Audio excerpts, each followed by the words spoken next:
Started today. I'd like to welcome you to this new lunchtime talk before introducing the speaker at the Center for Philosophy of Science at Pitt online this semester.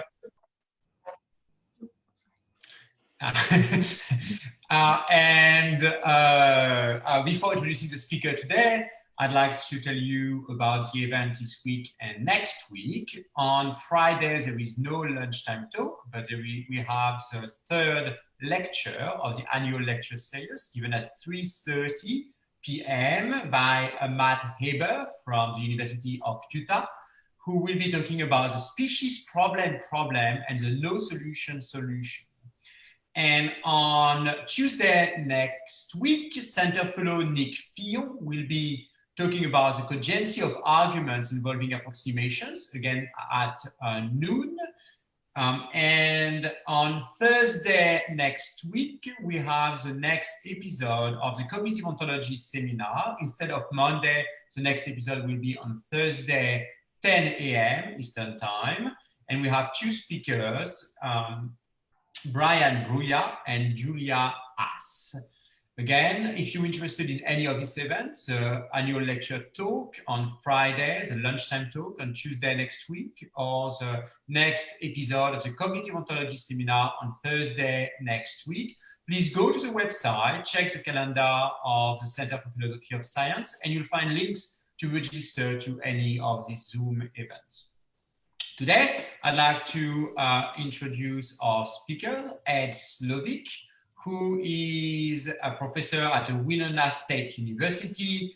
And we are very lucky to have him as a center fellow this semester, and has a long connection with the center. He's been a fellow of the center in the past.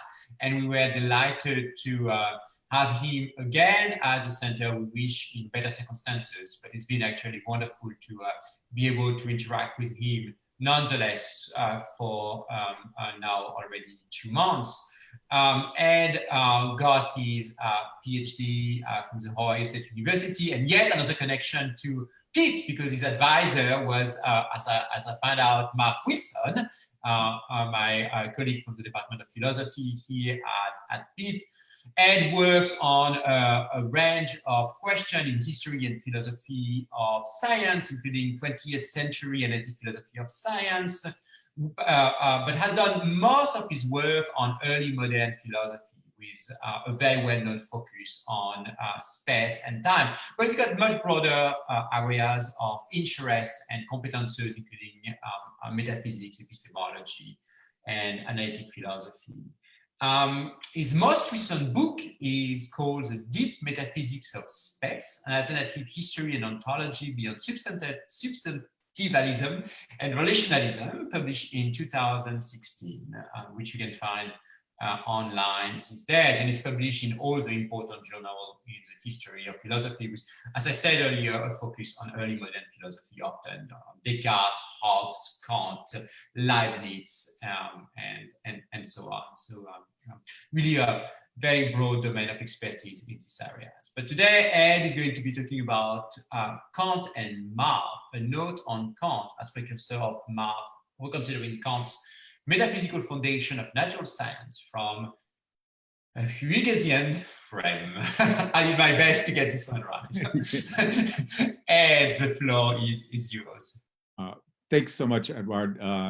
Great to give a talk on this topic. Yeah, the title of this talk is quite a mouthful, a lot of different things. And I don't have a lot really to say on Mach. The name of the title is an allusion to a famous article that Popper published in the 1950s called A Note on Berkeley as a precursor of Mach. And a lot of the claims that Popper made there really apply to Kant as well. Part of the reason I'm giving this paper, when I last visited the center in 2017, I gave a talk and I presented some of the ideas from my 2016 book on the ontology of space, whether it's in the early modern period, on whether it's monads or God or something else. And I wanted to give, and this was the other one I was thinking of giving, because this one is more dealing with standard kind of conceptions of absolute and relational space as applied to, say, mechanics, and not so much worrying about, the ontology of it.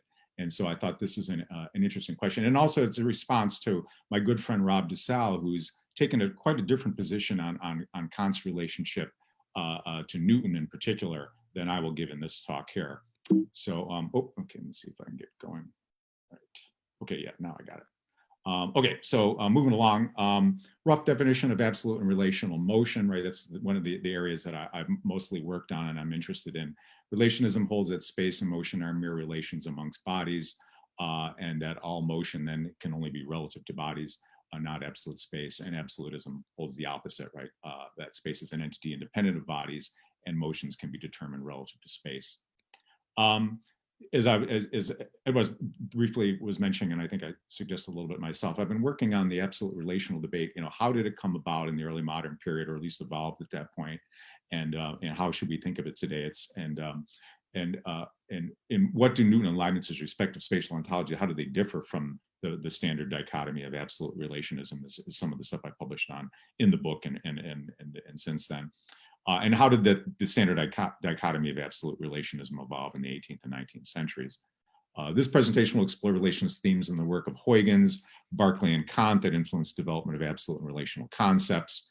And so my proposal here, and once again, this is contrasting with my friends Rob and Michael, in contrast to the Friedman-DeSalle interpretation of Kant that emphasizes a Newton-Euler-Kant lineage, I think the better way to go is to see Kant as coming out of a Huygens, Leibniz, and maybe even Berkeley-Wolff lineage is more viable interpretation. And this is not meant to downplay the importance of Newton and Euler's work on Kant. You know, it's very substantial.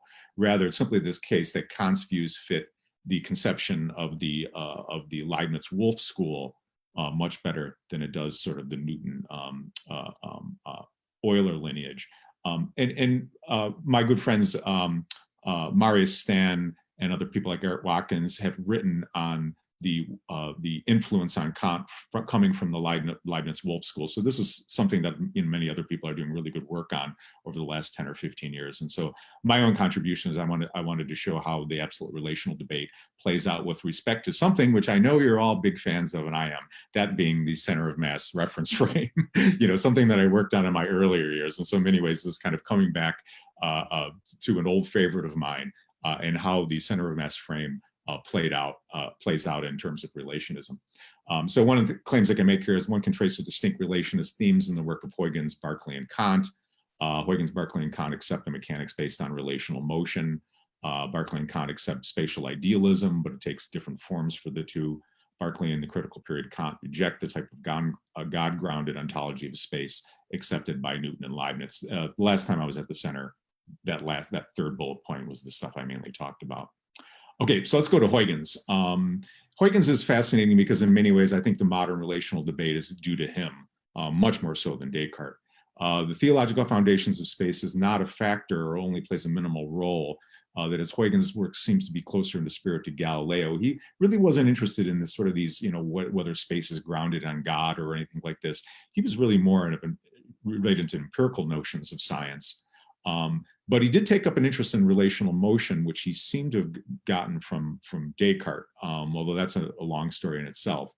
And in particular, the things that I really came to know when I was doing the research for the book in 2016, I really found a treasure trove of stuff, a lot of it out there, in other people's work over the centuries, about how Huygens really influenced the development of the absolute relational debate. And it came due to the work he did on bodily collisions in the 1652 to 1656 period. And his work, which was known by many other people doing physics at the same time, was a catalyst for the development of their ideas. And Huygens kind of got ticked because he felt that they weren't acknowledging that they got the ideas from him. They were just kind of taking it and running off. The big problem for Huygens is the problem of Cartesian physics and relational motion. Descartes seems to suggest that motion is relational. He thinks it's a reciprocal transfer of a body from its contiguous neighborhoods. I don't think he really was putting forward relational motion per se. I think his main argument was that motion is not a property inherited by bodies from other bodies, and relational motion kind of falls out of that main goal. But that, once again, that's a different story. But anyways, the problem with Descartes' collision rules is they don't uphold relational motion, which he supposedly upholds as well, right? And so he has a smaller body hitting a bigger body, and the smaller body will rebound, but then a bigger body hitting by a smaller body, maybe I'm going the exact right. Small body hits a bigger body and rebounds. A big body hits a small body and they move together. From a relational perspective, that's inconsistent, because in relational motion, there's only a difference. There's only a relation amongst the bodies. And so in essence, a small body hitting a larger body, right? There's only really one type of collision there. And if you treat it differently, ascribing motion to the big body or to the little body, you're going outside of relational motion. Relational motion can't assign individual speeds to bodies, only relative speeds. And so this was seen right away by Huygens and others as somewhat is inconsistent, right? If you're going to uphold relational motion, you can't treat these collisions as different altogether. They have to be treated the same. So how did Huygens resolve this problem? Well, he introduced the center of mass reference frame to resolve this problem. From the perspective of an observer situated at the origin of the center of mass reference frame, two non-accelerating bodies that approach one another from opposite directions along a straight line, irrespective of their size and speed, will rebound after the collision while retaining their initial speeds, or more formally, the center of mass frame is the point where the ratio of their speeds is reciprocal to the ratio of their sizes. And what Huygens was able to show is that the one collision rule that Descartes gave out of the list of 7 that seems to make sense, that bodies, two equally sized bodies come together, they hit, and then they rebound going backwards. He took that as a model to reconstruct all the collision rules of Descartes using the center of mass frame. I mean, it was really a brilliant achievement. And some people have argued that in many ways, this is like one of the first sort of transformation conceptions of how these different models can be transferred into one sort of more general one. So anyways, here's Huygens himself stating this. This is from a work that is kind of a collection of a lot of his sayings through his career on space and motion, this Codex 7a. After having shown that the speed of rebound or separation of two elastic or hard bodies depends on the relative speed with which they collide, I shall postulate there are perfectly elastic bodies that rebound with the same speed with which they approach one another. From this, I demonstrate that when they come into collision with velocities inversely proportional to their weights or quantities of matter, that is size, they will each rebound with the same speed they had before. Huygens proved that the center of mass reference frame provided a way of preserving Descartes' first collision rule and his analysis of motion as reciprocal transfer. And like I said, he saw this as a kind of a brilliant achievement on it, which it is. Huygens' coupling of relative motion to a set of collision rules seems to have been the catalyst for many natural philosophers of the period, and not just Newton, to introduce an absolute relational dichotomy into their work, probably even more so than Descartes' own account of bodily motion as reciprocal transfer. So one of the things I found most fascinating about this, about some of the research I did, was finding guys like Borelli and stuff who basically accept an absolute relational distinction long before the Principia appears. So this is from this work of Borelli that appeared in 1667. And by the way, Newton knew a lot of these people and actually had correspondences with them. So my take on it is Newton clearly got the idea for an absolute relational distinction from this work being done on the continent by these people who were influenced by Huygens. So here you have Borelli saying, in addition, local motion occurs either from one place of world space to another or in the relative space of some container. The former shall be called real and physical motion. The latter we will call relative motion, something oftentimes it does not involve, although sometimes it does not involve a change of region. What guys like Borelli and Pardis and others picked up on was a way to criticize Descartes by saying Descartes only gave his collision rules in relative space. He didn't give it in against absolute space. And so Descartes' account of motion is really inconsistent. I mean, essentially they're picking holes in it saying, your account of motion, Descartes, really only works in this limited way of bodies relative to one another. It's not really telling you which is the actual bodies moving. And they all thought they had kind of a brilliant way to cut down Descartes. And of course, at this time in the 1660s, Descartes' fame, right, and his influence is incredible, especially on the continent. So here's Pardis from a work from 1670 as well.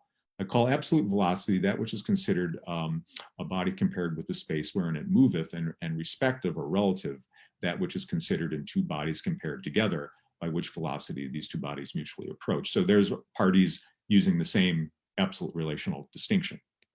Parties specifically criticizes the Cartesian conservation law that quantity of motion, size times speed, is conserved by impact, claiming, and here's one of Parties' direct criticisms at Descartes, "'Tis not true that there is always as much absolute motion after the percussion as there was before, but 'tis easy to demonstrate that the respective motion is always the same, so that the bodies recede one another after the percussion as fast as they approached before it." So here's, essentially saying, Descartes, you kind of goofed, right? You're only talking, your account of motion only works in this limited way, and with respect to other bodies, it doesn't really tell you which body's really moving, right, relative to the absolute space or the world space, or whatever they want to call it.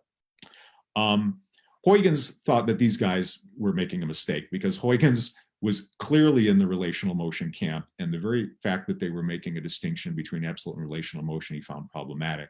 And he says in his writings here, "I claim that motion is nothing unless in relation to other bodies. Without any offense to God, we shall say that he cannot make it thus that there is a relation to something that does not exist, i.e. that a body be several bodies. Similarly, I maintain that God also cannot create a single body at rest, for rest just as motion is relative to something." So Huygens buys into relational motion, even if these other people didn't, and maybe even if Descartes wasn't necessarily a full relationist. And here's a bigger statement, rejecting this conception of absolute space, which is popping up in Borellian Parties and Decolet and many other people who are working on this. Absolutists accept that absolute space is truly unmoved. We who call Copernicus' position will say that it is perhaps the fixed stars in the center of the sun that are truly at rest. Now they are at any rate relatively at rest, each one relative to the other. But since they are placed in the space of the world, infinitely extended on all sides, then with respect to what bodies or what other things are they altogether at rest? With respect to the unmoved space of the world, they will reply. Thus the entire question turns on this point, namely, if the infinitely extended space of the world is unmoved. To me, however, this seems like a false notion. So he wants to reject this idea that you can appeal to something outside of motion being just relational to bodies. Huygens concludes that motion and rest can only be determined with respect to other bodies, as I was just mentioning. And so if you're really going to pick anybody in the history of science who really stands out as the first truly modern relationist, who makes these provocative statements that if a body was all alone, it could not move, it would be Huygens. It's not Descartes. Descartes never made a claim that if there was only one body in the motion, that it's impossible for it to move. And neither did Leibniz either. So the first really truly committed relationist that in the modern period we can say was Huygens. God does not appear to play any role in this system, unlike it does for Leibniz and even Descartes and stuff. I don't know if we have enough time to get into Berkeley here. Berkeley follows the Huygens precedent there. And so in one of his very first works, The Principles of Human Knowledge, you get stuff like this. I must confess, it does not appear to me that there can be any motion other than relative, and on and on and on. Let me, like I said, Berkeley is just kind of a fit in here, mainly to make the connection to Popper in the title of the paper. But Berkeley would be a person, following in the footsteps of Huygens. It follows from his idealism. I'm going to skip this one here. But his idealism undermines absolute motion and absolute space. I believe we may find that all absolute motion we can frame an idea of to be at bottom no other than relative motion thus defined. From what has been said, it follows that the philosophical considerations of motion does not imply the being of an absolute space, right? So just like Huygens. Turning to Kant now, the main guy we're going to be interested in here. In Kant's pre-critical period, he follows basically Huygens and Leibniz, Huygens and, well, Leibniz too, but Huygens and Berkeley's conception of motion that we were just looking at. In the pre-critical period, roughly from 1747 to the mid-1660s, Kant put forward a monadic conception of the material world following the Leibniz-Wolff school. This is the paper I talked about 3 years ago, where force is the basis of all material phenomena, although he rejected any idealist, phenomenalist worldview, such as Berkeley, where all that exists are minds. From the late 1660s, though, Kant's critical period work begins to question the Leibniz-Wolff conception in various degrees. It doesn't necessarily overthrow it, but he's becoming more critical of relationism. The Newtonian theory of gravity is a central component of Kant's critical period work. So now here's where I bring in the work of Michael and Rob. Did Newton's work prompt the transition to Kant's critical period? Like I said, this is kind of one of the main threads here. or Newton and Euler's criticisms of relational motion. How important is the role of Newtonian science in general to Kant's work? Michael doesn't go nearly as far as Rob. Michael's quite right, and he says here, my reading of Kant's treatise is Newtonian insofar as I place Newton's principle at the very foundation. I think that's true to a certain extent, but is it Newton as understood through the absolute space theorists, or is it understood through the Euler, Leibniz-Wolff school? Right. But it's Rob who gives a much more full-throated view that no, it's that Kant's critical period work and his work in the work the natural foundations, the work we'll be getting to shortly, he wants to say that it's really Newtonian, and it's a really overthrow of the absolute relational debate. So Rob says Kant's mature concern was not to establish one of two opposing metaphysical positions, absolutism versus relationism, but to demonstrate that the metaphysical concept that occurs in physics, body, force, motion, space, time, become intelligible to us precisely and only as they are constructed by physics itself. Physics provides us with the only intelligible notions we have on these matters. Therefore, the metaphysical concepts underlying the sensible world first become intelligible for Kant in the framework of Newtonian physics. So Rob Dessau really sees that Newtonian physics is the catalyst for Kant's later work in the critical period that relates to space and motion. And it kind of like, it's kind of like Newton woke him from his dogmatic slumber about relationism or something like this. So Dessau, Kant's analysis of absolute space accordingly is an effort to clarify its place within the system of Newtonian principles. Now, clearly Newtonian physics is central to the metaphysical foundations, the work we're going to be getting to shortly. But is it due to one, the established status that Newtonian theory had obtained by Kant's later years? Here we're talking the 1760s, and Newtonian science is just massively successful, right? In fact, some of the great predictions by Clairaut and stuff of the return of Halley's Comet had already occurred, and everybody's now getting on the Newtonian bandwagon. By the 1760s and 70s, Newton's theory is decisively victorious over the Cartesian vortex theory. So there's a lot of, for anybody who might have been skeptical of Newtonianism, right, this was a time period where you're starting to move in the Newtonian direction. So is it Newton's success, or is it two? For Kant, Newtonian physics is in itself a philosophical critique of metaphysics as traditionally practiced, as Rob wants to argue. I think it's clearly one and not two. On the evidence from the text, my proposal is the many non-Newtonian features in Kant's theory and the fact that much of the pre-critical conception of motion is retained in the critical period. Option one appears to be the more plausible interpretation. That is, Kant remained loyal to the Leibniz-Wolff tradition and in fact tried to assimilate Newtonian theory to that tradition. Not that it was, Newton came along and, whoa, I have to rethink my whole conception of motion the way the Leibnizians and the Wolffians had taught me in my earlier years. Because Kant started off as it was one of the greatest of the Leibniz-Wolff followers in his early pre-critical work. And in the early pre-critical work, in a work towards the end of that period, The New Doctrine of Motion and Rest, he really puts forward a conception of motion that follows Huygens and Berkeley. Alongside the same limited relations conception of place and motion that one finds in Huygens and Berkeley is what you get with Kant in this work. Before introducing his impact model, he argues that the place of a thing is known by its position, situation, or by its external relationship to other objects around it, which he dubs a relative space. And he insists that the terms motion and rest should never be used in an absolute sense. So in the pre-critical period, he's clearly on board with the Huygens, Berkeley, and I guess you could say Leibniz school of relational motion.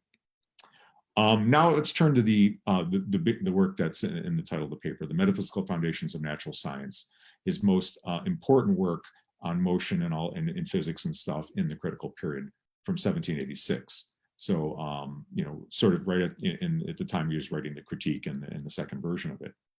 All motion that is an object of experience is merely, and so his relationism that he accepted in the New Doctrines of Motion from the 1750s is retained here in this work. All motion that is an object of experience is merely relative, and the space in which it's perceived is a relative space, which itself moves in turn in an enlarged space. To assume an absolute space that is one such that because it is not material, it can also not be an object of experience as given in itself, is to assume something which can perceive neither in itself nor its consequences. So you're getting a little the critique ease language there, right?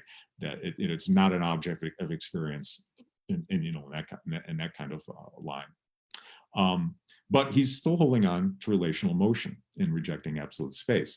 But Kant is very clever. He redefines absolute space. I mean, and this is one of the things that's really interesting about Kant, is that, and maybe this shows you the Newtonian influence, right? That absolute space seemed to be something that a lot of people are gravitating to, no pun intended. And he wants to hold on to that term, but he gives it a relationist interpretation. So here you get some of this. Absolute space is therefore necessary not as a concept of an actual object, but rather as an idea, which is to serve as a rule for considering all motion therein merely as relative.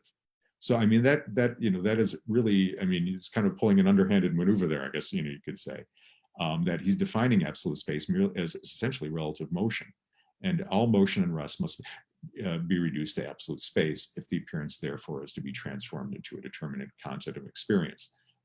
There's certain metaphysical issues we could chat about in discussion, because you could always say that motion is always relative to something, whether it's bodies or absolute space. But he wants it to be relative to other bodies or to the center of mass frame, and that which is a material frame, and so that would cut against any kind of absolutism. And so going on here, in all experience, something must be sensed, and that is the real of sensible intuition. And therefore, the space in which we are to arrange our experience of motion must also be sensible. That is, it must be designed through what can be sensed. This is very much like what Leibniz says in the Leibniz-Clark correspondence in some ways. And this, as the totality of all objects experience in itself, an object of experience is called empirical space. But this, as material, is itself movable. But a movable space, if its motion is capable of being perceived, presupposes in turn an enlarged material space, which it is movable, and so on to infinity. So one of the things he tries to do in the metaphysical foundations is to show that you can always talk about motion with respect to other bodies or a center of mass frame.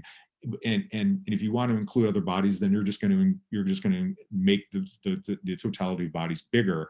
And so you're always measuring motion with respect to the rest of the bodies in the world in some way, shape, or form. And that's clearly relational. One of Kant's main objectives, and this is where we get back into the discussion of Huygens, is his way of treating gravitation as essentially an instance of collisions in the center of mass frame, but not collisions where bodies come together and they hit and they rebound, but essentially two bodies in equilibrium that have a gravitational traction between one another. So it's more or less the same scenario, but rather than a collision, it's the gravitational attraction between the two. One of Kant's main objectives in the mathematical foundations is to supply his own interpretation of Newtonian gravitation theory, a process that concludes by considering the cosmos as a whole together with the common center of gravity of all matter as the ultimate relative space for correctly determining all true motion and rest. This is Michael's description of it in his introduction to the metaphysical foundations from 2004. And of course, Mach does the same thing. In fact, the center of mass frame, right, is in many ways still the default view for people who want to develop a relationist conception of mechanics and maybe even gravitation theory that you get in, say, Barber and Bertotti, basically still doing the same thing of using the center of mass frame to, in some sense, provide a relationally palatable description of Newtonian mechanics. Anyways, going on here. One of the novel features of Kant's system is that he envisions the center of mass approach as an instance of a larger strategy for interpreting all bodily interactions that also include within its scope the center of mass frame collision model, first pioneered by Huygens. As regards impact, Kant provides an example involving two bodies, A and B, that approach from opposite directions along the same rectilinear path, collide and reverse their motion. So this is straight Huygens, the Huygens conception, which Kant, did in the New Doctrine of Motion, and he holds over here in the Metaphysical Foundations. The change of relation is completely mutual, so much as that one body approaches every part. I'm going to skip a little bit in this, so we don't have to go through the whole thing. On this basis, the motion of body A with respect to another body B at rest, in regard to which it can there be moving, is reduced to absolute space. Remember, absolute space is just a term for a system of bodies moving relationally to one another in the center of mass frame, right? It's not real absolute space. That is, as a relation of acting causes merely related to one another. And the only way that this can happen is that the speed ascribed in relative space to body A alone is a portion between A and B in inverse ratio to their masses. And so that's the Huygens principle for collisions. After detailing his impact model, he comments that the communication of motion through impact differs from that through traction, gravitation, only in direction in which the matter resists one another in their motions.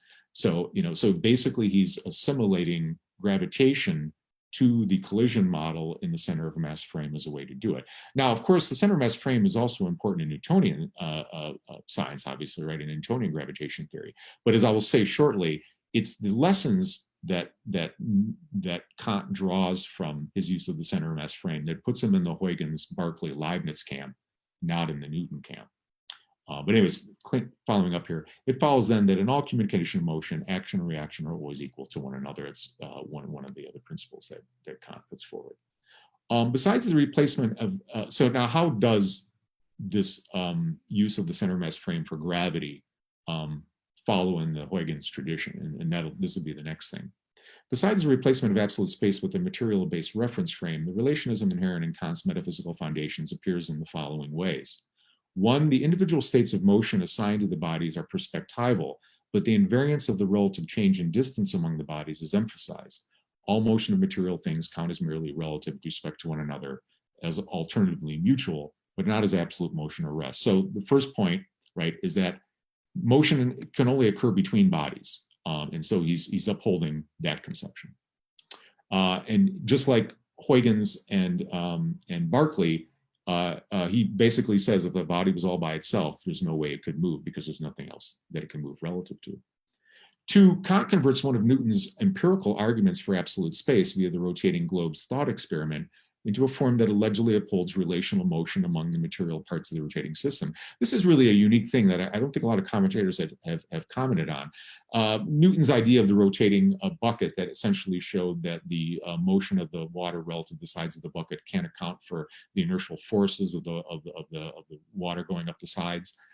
That's the main knockdown argument against relationism, always has been, right? But what does Kant do? He basically says, well, the manifestation of the water going up the sides of the bucket shows that it's rotating.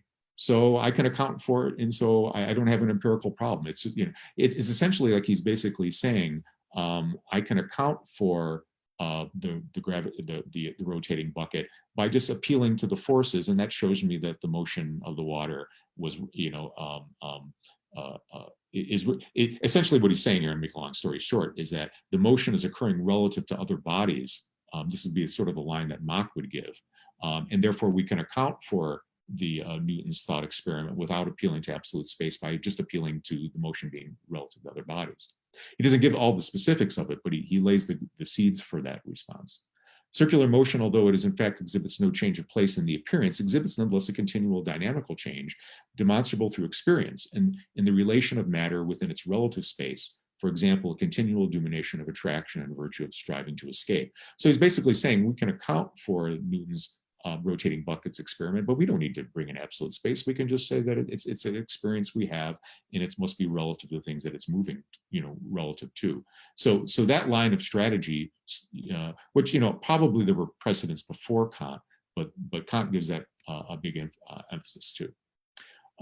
In fact, speaking of this concerning the rotation of the Earth, he says, this motion, even though it is no change of relation to an empirical space, is nevertheless not absolute motion, but rather a continuous change in the relations of matter to one another, which, although represented in absolute space, is thus actually only relative, and for just that reason is true motion. This rests on the representation of the mutual and continuous withdrawal of any part of the Earth outside the axis from any other part lying diametrically opposite at the same distance from the center. And so he thinks that, by appealing to these inertial forces of the water going up the side of the bucket or whatever, we have an experience that will, in some sense, reveal that the motion is a rotational motion. But don't think that you need to appeal to absolute space to account for this. You can just appeal to either the center of mass frame or other bodies, that would give you a framework for determining that motion. And that's very relationalist, needless to say.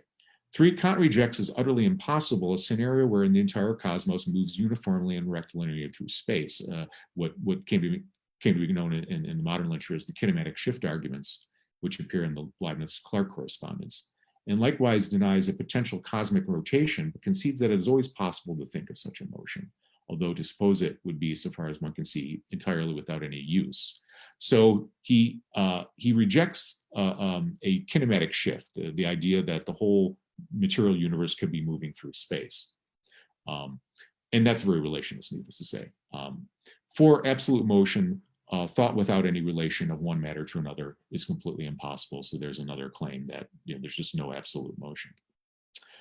So when you look at all the details of the metaphysical foundations, this is clearly an important relationist conception of Newtonian science, or you can say a reinterpretation of it.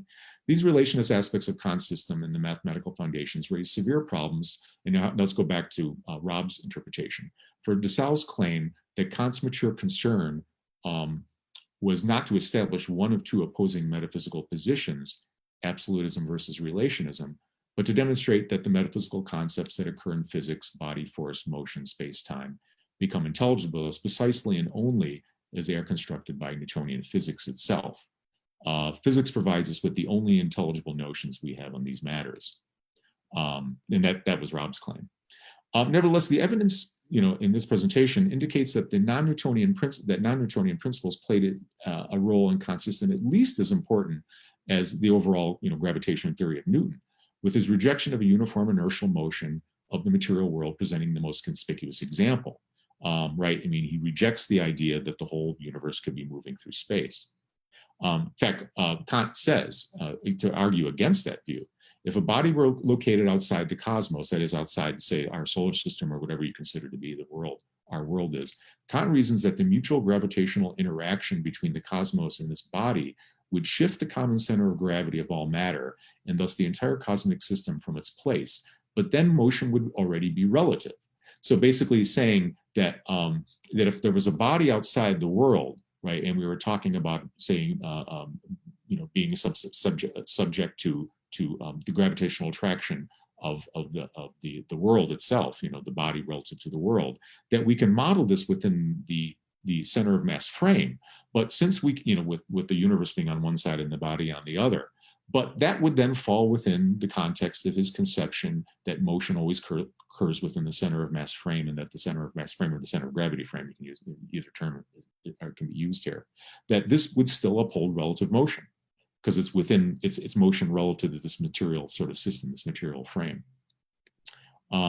Yet by stipulating a decidedly Newtonian concept of inertia, a uniform inertial motion, so that was Kant's attempt to say that, if you want to talk about bodies outside the world, fine, but it doesn't undermine my center of mass frame conception, and you can still see it as upholding, my conception of absolute space or absolute motion, which of course is relationist. But here's the problem, right? Because Kant does seem to accept an inertial principle in his physics, and so by stipulating a decidedly Newtonian concept of inertia, a uniform inertial motion of the entire cosmos should be a possible state of affairs. Or put in specifically Newtonian terms, and in fact, Kant almost seems to be saying that this can't occur because it violates one of his laws for action-reaction. And so as I put it here, or put it specifically Newtonian terms, Kant's hypothesis where only a gravitational interaction with an outside body can cause a rectilinear unit. In fact, and that actually, I'm sorry, that was one of the details I left out when I was talking about the body outside the body. Kant seems to say that the gravitational attraction of that other body on the universe would be the only way you could talk about a uniform inertial motion of the cosmos, right? But then, of course, it's within that center of mass frame. So, anyways, going back to this criticism, Kant's hypothesis where only a gravitational interaction with an outside body can cause a rectilinear unison motion of the cosmos is tantamount to claiming that the world's inertial motion, which comes under Newton's first law of motion, would be sort of contradicting Newton's third law of motion, which gives an action and reaction. It's almost like he's basically subsuming as a special instance or as maybe a limited principle the inertial, the first law of motion of Newton's as a subspecies of Newton's third law, that in other words, in certain circumstances, the conception of Newton's first law violates the third law, and we can't have that. So the only way we can uphold these, the only way we can sort of make sense of an inertial motion of the universe is if we see it within the context of Newton's third law. I mean, that seems to be like what he's saying. And so this is, so anyways, going on here, Kant's maneuver essentially constitutes a fundamental reconstruction of Newtonian physics, a reevaluation of basic principles that just so happens to fall in line with a Huygens-style center of mass frame version of relationism. So, I mean, so that's a really radical claim that Kant was making in terms of, how to uphold his relationism in the center of mass frame. And so it really seems like he's sort of taking the Newtonian conceptions, the laws of motion and stuff, and interpreting it within a framework that upholds relational motion. So going on here, accordingly, while Newton undoubtedly played a significant role in Kant's mature natural philosophy, perhaps it would be more accurate to infer that, and this is against Rob, for Kant, the metaphysical concepts underlying the sensible world first became intelligible in the framework of Huygens' Leibniz-Wolffian physics, not in terms of Newtonian physics, because that's what Rob's claim was. Likewise, it is rather difficult to avoid the conclusion that one of the chief goals of the metaphysical foundations is to provide an anti-absolutist interpretation of Newtonian physics, anti-absolutist in the sense that accepting some kind of reference frame, which is not material, right? That's not bodies at the center of mass frame, is to provide an anti-absolutist interpretation of Newtonian physics that follows the relationist precedent set by such thinkers as Huygens and Berkeley, as well as Kant's own earlier work, The New Doctrine. If Kant's system is examined against the backdrop of the absolutist Newton-Euler conception versus the relationist Huygens, Leibniz, Berkeley, Wolff conception, his metaphysical philosophy and the metaphysical foundations clearly favors the latter, right? If you're looking at the Newton-Euler conception, right, versus where in some sense, inertial motion, right, is the cornerstone, right? You could say of that approach, right, where the world can move uniformly, right, and there's no limitations on that. We just saw how Kant wanted to try to limit that, right, in a way, and so clearly he seems to be on the Huygens, Leibniz, Berkeley, Wolff side there. And put simply here, Kant's non-trivial deviations from Newtonian orthodoxy undercuts the claim that he deems Newtonian physics to be a philosophical critique of metaphysics as traditionally practiced. Rather, the evidence points in the opposite direction. A relationist applied metaphysics serves as the basis of a philosophical critique of Newtonian physics as traditionally practiced. So I actually think that the opposite is true of what Rob was arguing, that basically Kant didn't see Newtonian physics as something that challenged his views and that he had to reconsider his conception of motion in light of Newtonian science. No, he took Newtonian science and Newtonian gravitation theory and he developed a relationist account of it that fully fit his own earlier views from the new doctrines of motion. And so I really don't see this in the way that Rob does as kind of like a being awoke from your dogmatic slumber and now I'm seeing motion and physics differently. This is just an continuation of his own relationism from his earlier period, but it's more sophisticated. And the thing that's so interesting about it, right, is that you can really see a common thread from Huygens' construction of the center of mass reference frame as a way to treat relational motion within mechanics, and it develops onwards, right? And then you eventually get Kant trying to use the same thing to give a relationist interpretation of gravity. And then, of course, that continues on to Mach and Barber and Bertatti. I mean, there really is a common thread. And Kant really stands at the center of place in this development of modern relationist mechanics. He's the first guy that, in some sense, took the collision model of Huygens and gravity and tried to bring them together into one conception, where all motion would be considered to be a version of action and reaction, whether it's collisions or gravity within the center of mass frame. So he's really important for the development of modern relationism. In modern relationism, like I said, really still in many ways is wedded to this conception in the work of Barber and Bertatti. Oh, and that's it. So I guess it was a little shorter than 45, that's not bad. I thought it would go for at least another 10 minutes. So, but anyways, thanks. All right, thank you very much, Ed, for this really entertaining talk. Let me remind you how we're going to be proceeding for the Q&A. if you have a question, please go to the bottom of your screen and click on the Q&A button and just write your name there. And I will promote you from the status of attendee to the status of panelist, so that you can ask your question directly to Ed. So please go ahead to the bottom of your screen and write your name for the question you might have. All right, while people are writing their name, I will start then. And it's really a clarification question, Ed, about some of the quotations you put, particularly from Kant. I'm far from being an expert. Mm-hmm. And I was wondering exactly, so Kant seems to say a few different things. On the one hand, he seems to say that an absolute space is impossible. At some point you had a quotations where he seems to be saying that much. But he also seems to think that it's perfectly conceivable, but conceiving of motion as taking place in an absolute space is conceivable, but of no use. In a sense, it does not help us basically account for the phenomena that we are observing. And somehow these two quotations, I mean, I don't want to say they're inconsistent, but they at least have a very different flavor to me, right? One as almost a pragmatist feeling, I have a concept, I have an ideal, as you rightly put it earlier, and I can use it to conceive of space, absolute space, but that's not useful for my physics. And the other one is much stronger claim about what's possible. So I was wondering exactly how things fit together for Kant. Yeah, I think this might have been the one, the slide I think you were thinking of. Yeah, that's the one I had in mind. Yes.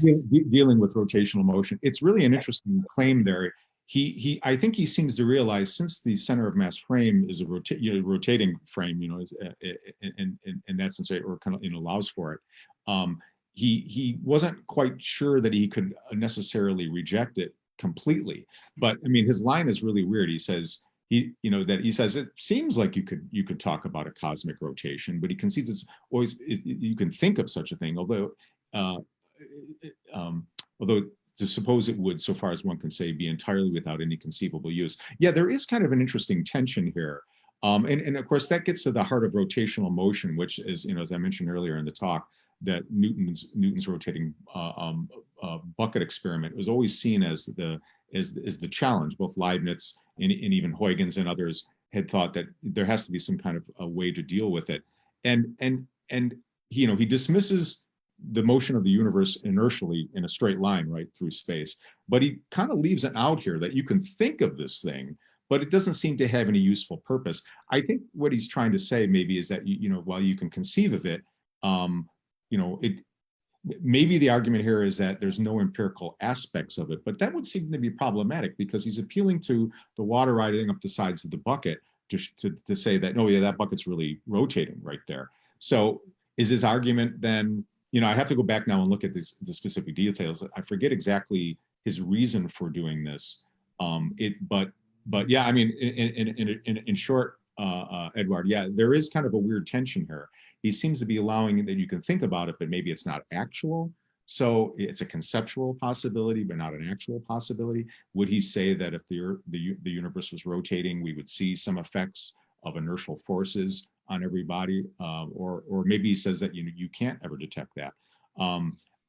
In many ways, I think this is kind of a leftover of the problem of rotation in general that Newton's thought experiments had brought up for Kant and for Leibniz, because there were many attempts to try to deal with a way to explain rotational motion that would be consistent with relationism, either by talking about inertially moving bodies that somehow get their motions turned around, or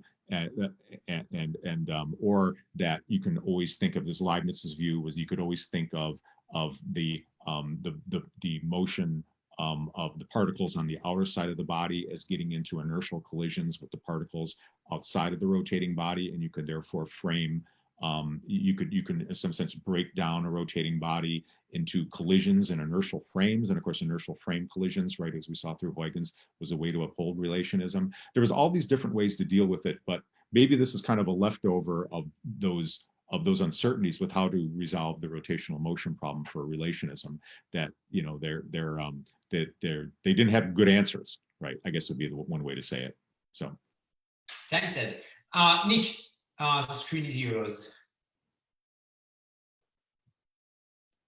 You should unmute yourself, Nick. Yeah. Okay. I was going to say the screen's mine, but not the camera or the mic. So thanks, Ed. Very nice talk. I'm really glad I was able to kind of make this. Well, I'm glad you can make it. Great. I was also going to say, one of my great regrets of not making it to the center this, everything that's happened and not being at the center together this year is, the chance to meet with you and talk about exactly these things. I'm glad we got to do it a little bit. Yeah.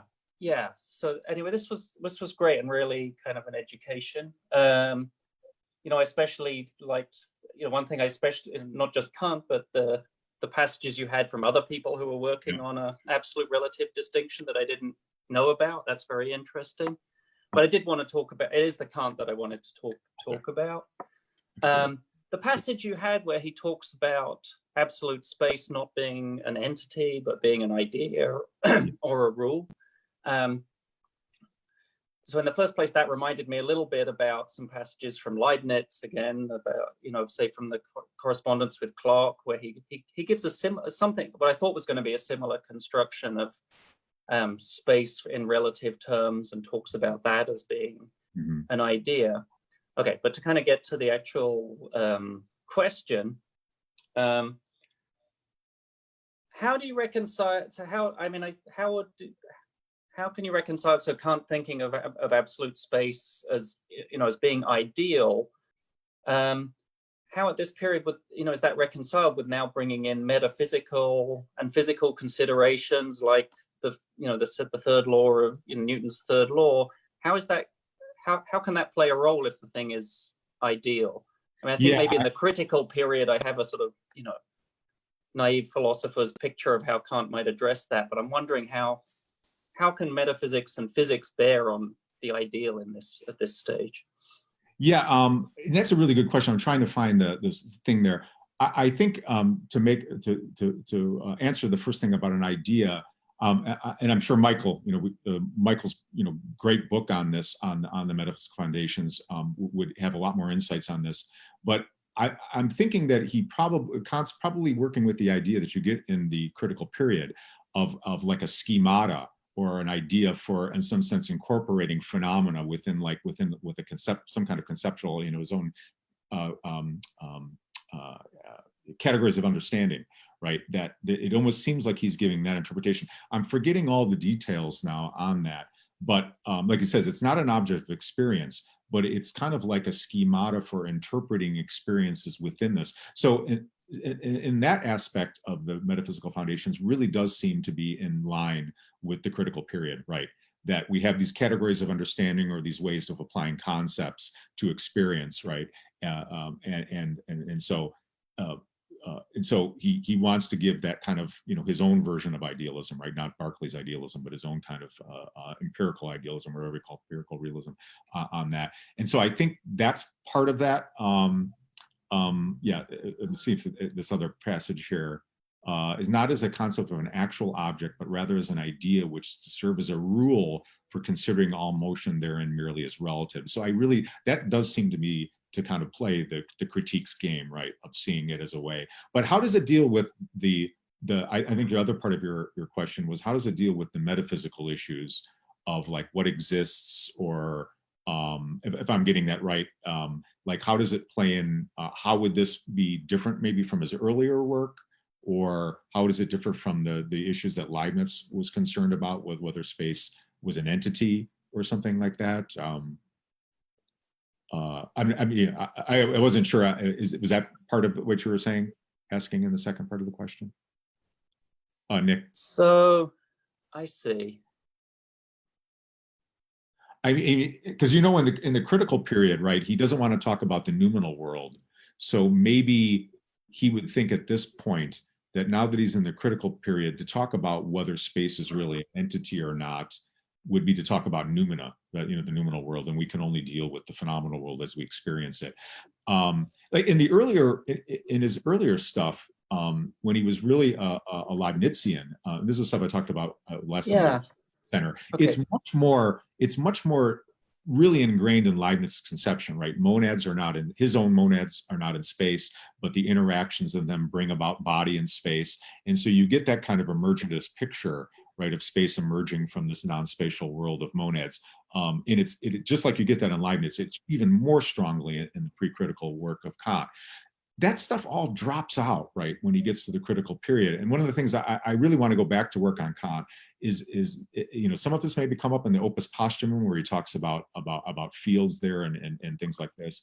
But Kant giving a theory of matter, right, of what really is there. I mean, that's one of one of those like unleft things or conceptions of I guess you could say the world at the most essential level is something that we don't get, and that supposedly was something he maybe wanted to do at some point. I'm forgetting all the details of the history of this now, but in terms of actually talking about entities, he really doesn't.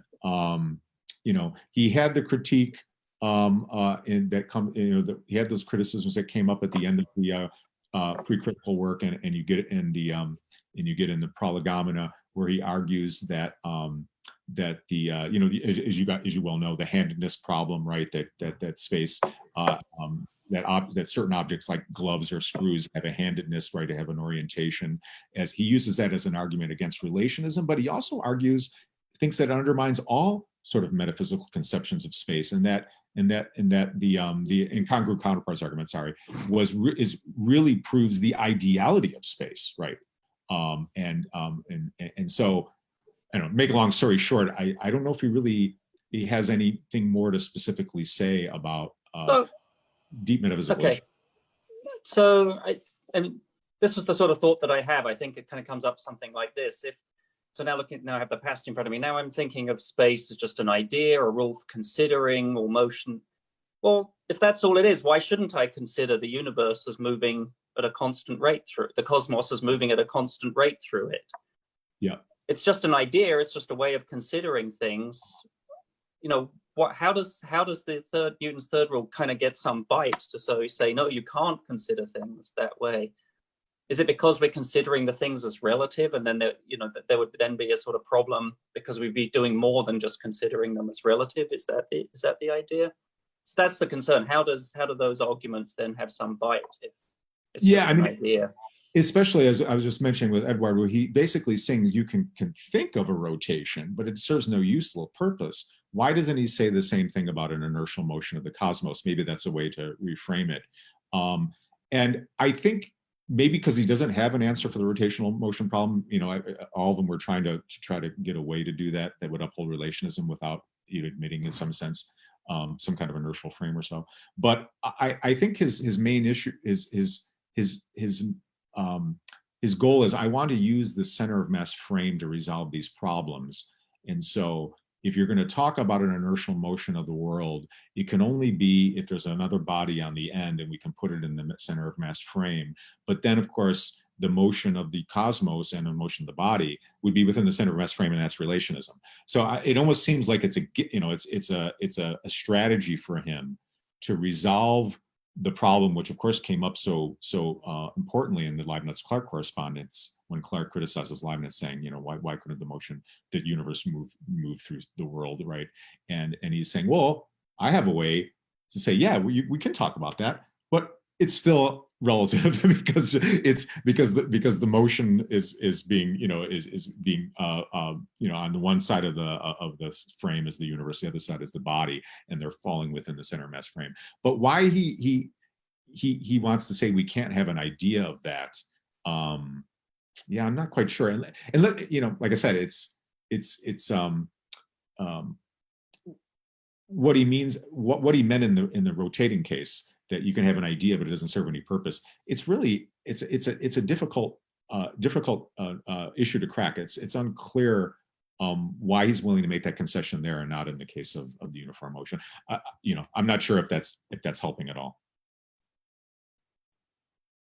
Yeah, no, that's good. Give me some thoughts. Okay, thank you. Thank you. Oh, thanks, Nick. Appreciate the questions. Thanks, Nick. Maya, the floor is yours. Hey, Maya. Hi, Ed. Can you hear me? Yeah. Great. Thanks so much for the talk. This was really fun. Glad you could make it. Yeah. And just raises so many, I think, really fascinating and subtle issues. And so there's a lot of the details that I don't think I was able to pick up, but I'm curious about maybe from more of a bird's eye perspective, if you could say a little bit more about the historical significance of the research you've done here. So, and maybe my question ends up being just an invitation for you to restate your thesis to like get at precisely what the takeaway is supposed to be. So what I've gathered here is that you're at least in part disagreeing with Desai about the specific lineages that contribute to some of this work in Kant. Yeah. Contrasting the Newtonian lineage from the Huygens, Leibniz, Wolff one, and that's, I think the textual evidence you brought to bear on that was pretty convincing, and it more of a sort of fits with what I think about, or little I know about Leibniz and Wolff, at least, influencing Kant.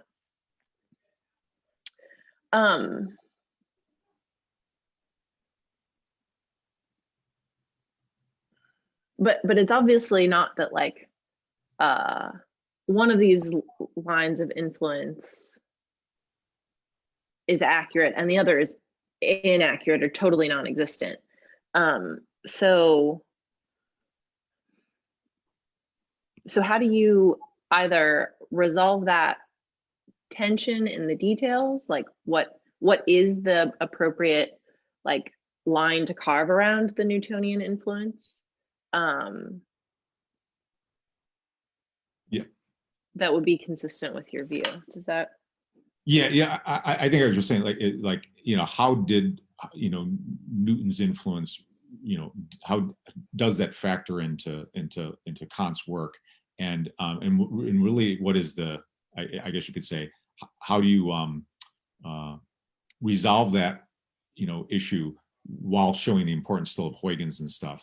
And not just saying that it's just Newton, that's everything to him. As like I said, Rob's work is really interesting on this, but the claim, like I said, that I found so problematic is that one towards the end. I think it's that very last slide I have there, where Rob wanted to say that that Newtonian physics was almost like something that got him to rethink all of his views about motion and bodies, and that it was the catalyst for a development of a whole new sort of program that where Newtonian physics is really the central issue.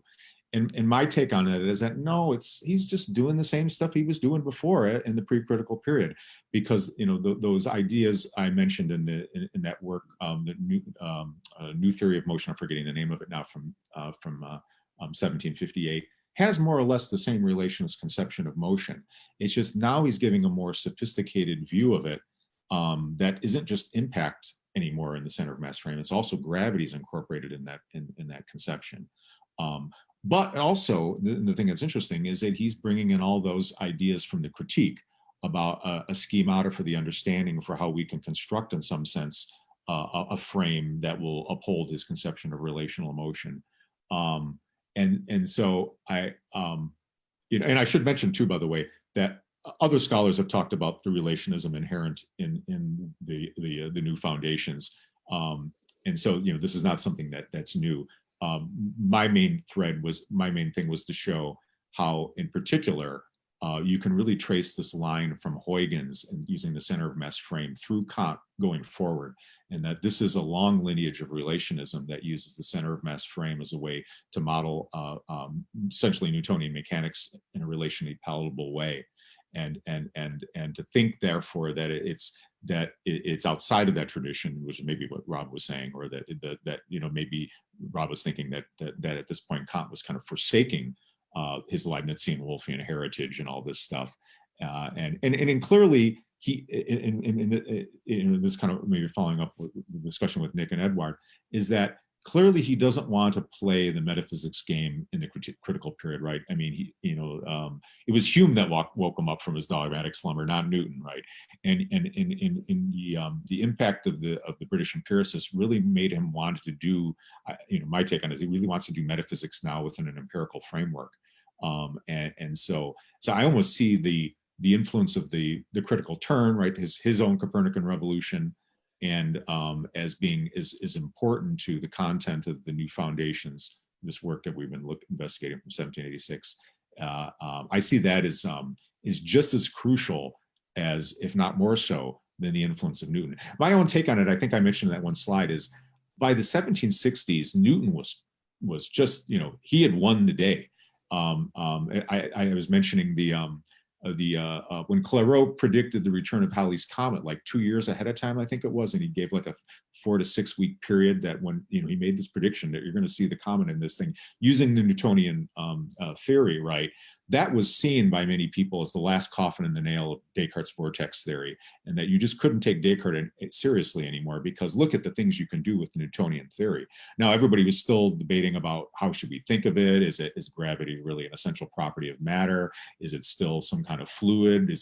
Can we give a mechanical school explanation of gravity, right? But the fact that the gravitational theory of Newton's allowed scientists to make these incredible predictions, I think was the catalyst that made him want to do this work, the mathematical foundations, and to do it in such a way that it seemed, that it also upheld some of the things that Newton talked about, like absolute space, right? So he's going to say, oh yeah, we could, I'm going to use the term absolute space. But if you look at my definition, it's really relational space, right? I mean, that why would somebody do something like that? I mean, it's really wild. And the only thing I can think of is that there was a certain, power of those ideas. They really were gaining hold. Although not everybody still accepted absolute space. But I mean, it is a weird. I mentioned at one point that it was a cynical use of the term absolute space, and I remember some people that editors and stuff said that's too harsh a term. But it is kind of cynical, right? I mean, he knows that his conception of absolute space is not absolute space the way Newton understood it, right? He knows that it's upholding his own versions of relational motion in his earlier work when he rejected absolute space and stuff. So I mean, that's an interesting historical, I think, note in itself, right? Is Kant's attempt to keep the framings of Newtonian science, but really give you a Huygensian, Leibnizian kind of view. I don't know if I'm helping you, Marian, at all. Is that helpful? Yeah, no, this is so helpful. Yeah. So what I'm kind of taking away, and then you can correct me if I'm still not understanding your view, is that you see the main contrast to Desai saying,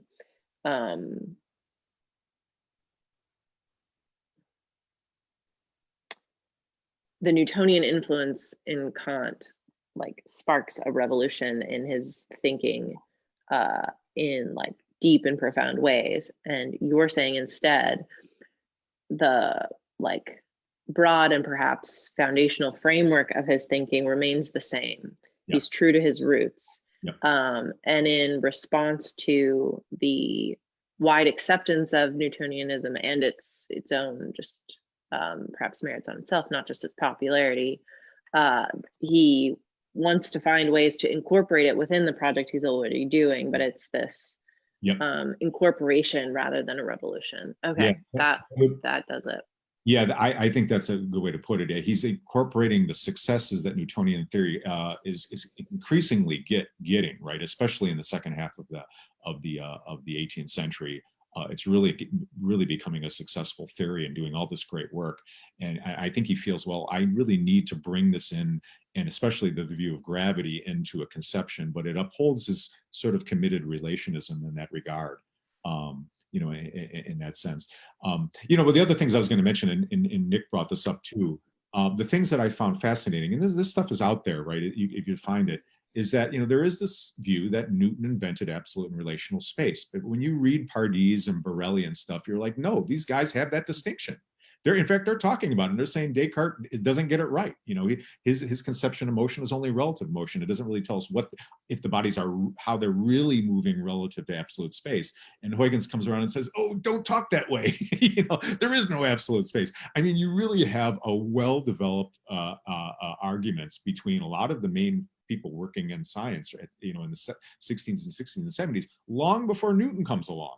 And that is unknown by many people who work on the absolute relational debate.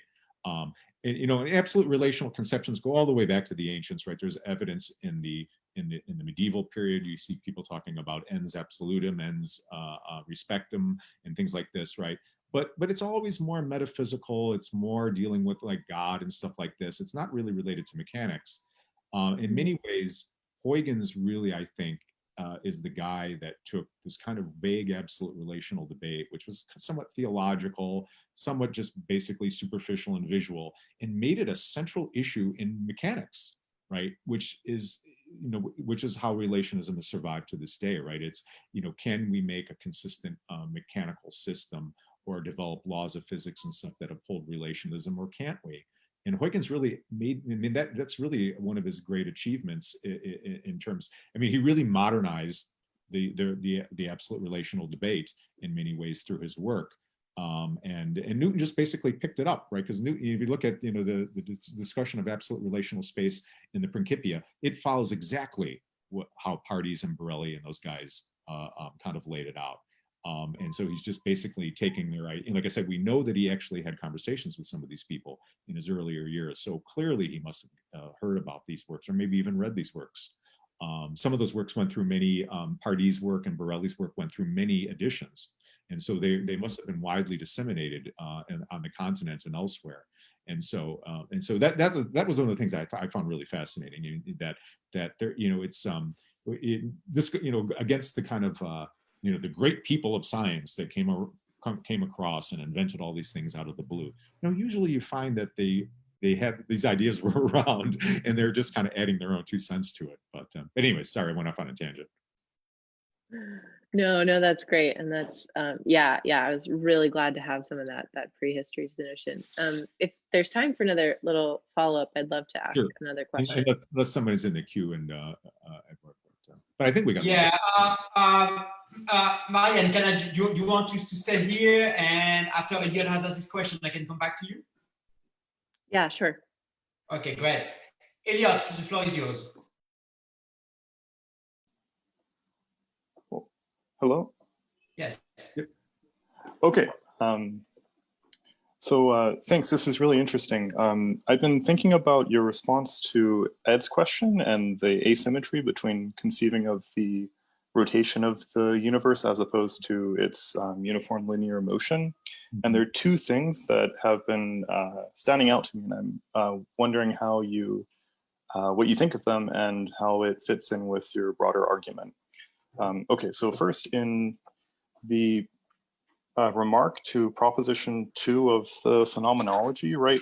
We get this statement from Kant where he says, moreover, Newton's scholium to the definitions he has prefixed to his Principia may be consulted on this subject towards the end, where it becomes clear that the circular motion of 2 bodies around a common central point, and thus also the axial rotation of the Earth, can still be known by experience even in empty space, and thus without any empirically possible comparison within an external space.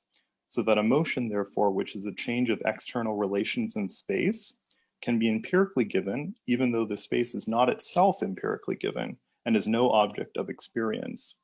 This is a paradox that deserves to be solved, right? So even with the case of the circular motion, or the rotation of the entire universe, we'd have some instance of motion, which is defined, right, as just a change of external relations in space without being able to give a corresponding empirical space in which this motion occurs. But I take it with why it is that circular motion can be actual, is that you can identify forces, right, that cause the inertial body moving inertially to deviate from its trajectory. And so like that's the one thing. So you can have, it seems like there are cases of motion without empirical spaces that can be considered actual because you can appeal to forces that are responsible for the motion. Okay, and then the second thing, something that I found striking from Friedman's reading of the work is that he places this emphasis on the use of the third law to identify pairs of bodies that are interacting, right? Where it's like really bringing to the fore the idea that all interaction is mutual, right? Or all action is interaction. So you find cases of collision or gravitational attraction where there are pairs of bodies acting. So I wonder if there's this asymmetry between thinking of the rotation and linear translation of the entire universe, because in the case of the rotation of the universe, but not in its linear translation, you can identify forces that are responsible for causing the motion, and which would make the first an object of experience, but not the latter. And that strikes me as something uniquely Newtonian, actually, right? Like identifying the true motions by looking to the forces responsible for them. What do you think? Yeah, there's definitely something to that. The Newton's bucket experiment, right, was maybe the rotating globes is the better example there, because Newton even says that you can tell whether the evidence there for that the globes would be rotating would be the tension on the cord. And so the tension on the cord could be measured then to determine actually the degree of the rotation. And so there is empirical evidence to show that the two globes separated by a wire or something, or a rope, right, that the evidence would be there to say that no, this is really rotating because of the tension or the lack of tension. And so in that quote you were mentioning, right, it really shows that there's empirical evidence for rotation, whether it's the sides of the water going up the sides of the bucket or the tension on the cord. You don't have that, right, with the inertial motion of the world if it's moving uniformly. Of course, Clark then says in the Leibniz-Clark correspondence, well, what if the motion stopped? Then you have an acceleration or a deceleration. And wouldn't that a force effect be felt? And unfortunately, Leibniz died before he wrote his sixth letter, where presumably or hopefully he would have had a response to that. That would have been a really, really important response, because finally one of the Newtonians are saying, okay, how about the effects of force? Aren't those experiential? Don't they therefore show that that there's been a motion, right? Even though it's not a motion relative to a body, right? That's always been the big problem there. But yeah, and so I think the presence of the forces, right, that you can actually see water going up the side of the bucket or the tension of the cord, breaks the asymmetry between, it makes this case more difficult to deal with for a relationist rather than a uniform motion, where there really doesn't seem to be any evidence, right? Whether the universe is moving 5 miles per hour in absolute space or is it still, you're never going to know, given, due to the Galilean principle, right, that physics always stays the same in an inertial frame.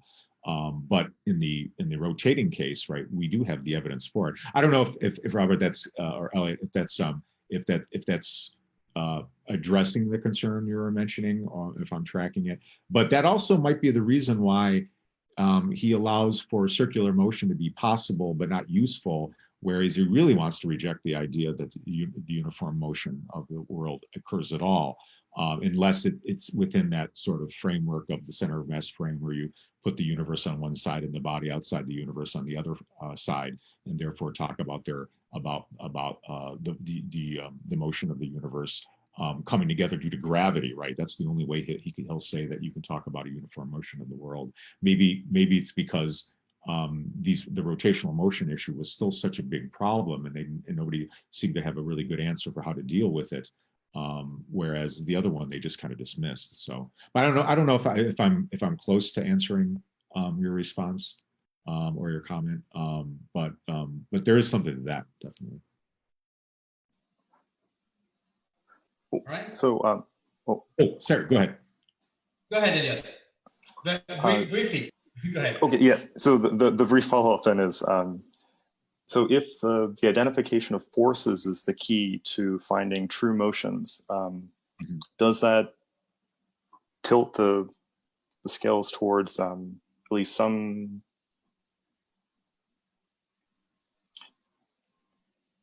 Yeah, does that encourage a Newtonian reading of the work rather than a Leibnizian, Wolffian? Yeah, I would.